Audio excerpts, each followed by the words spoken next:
be wrong, but perhaps it's because they too are slaves. You know how Catholics are.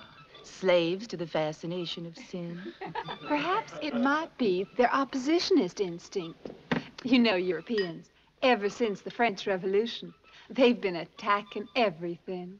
But, madam, times have changed. Rousseau, Diderot, Voltaire. Now, it's Catholics who read the devil's own books. Oh, what would His Holiness in Rome have to say about that? Please, please, these gentlemen are my guests, and I myself have allowed them to move freely about the house, so they can learn who really are the slaves and masters here. Senator, don't, please. No chicken bones, I beg of you. Why, I've had to take 2 of them to the veterinaries already this week. Well, at this point, I have a suggestion that might enlighten our friends from Italy.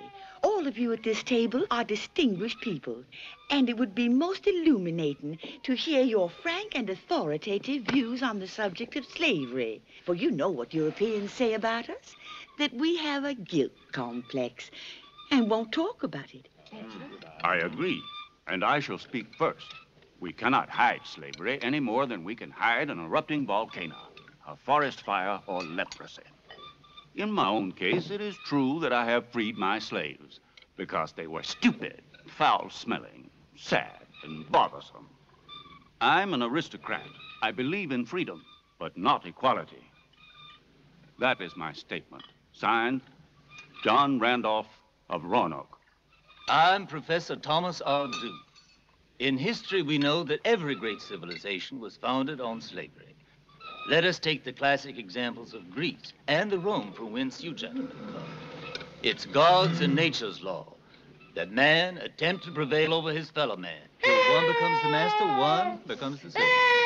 Let us remember that God is white, and as long as God is white, we will prevail over all other races. Sorry, Professor. What was that you said?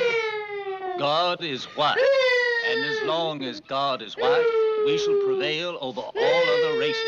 Beg your pardon, Professor, but with all this confusion, would you mind repeating?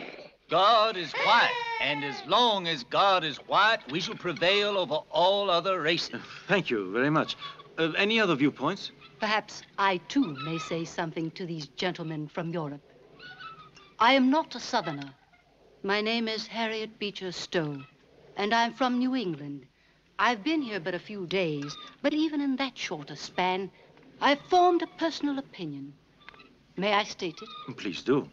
Even if I share the universal opinion that the black race is indisputably inferior to all other races, I must, on the other hand, also state that slaves are of human origin and do have an embryonic intelligence. Oh, really?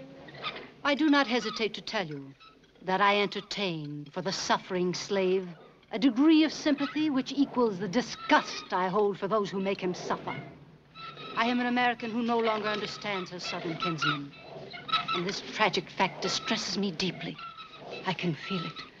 Yes, I can feel it. The wind has changed. It has turned. Are we to have a thunderstorm? And is this not a forecast of even more violent storms that may cause our great country's unity to falter? I have heard God's voice, and his word has told me to write a story, to write a book. I think I'll call it Uncle Tom's Cabin, and it is my great hope that it will enlighten and ease our souls. Fire!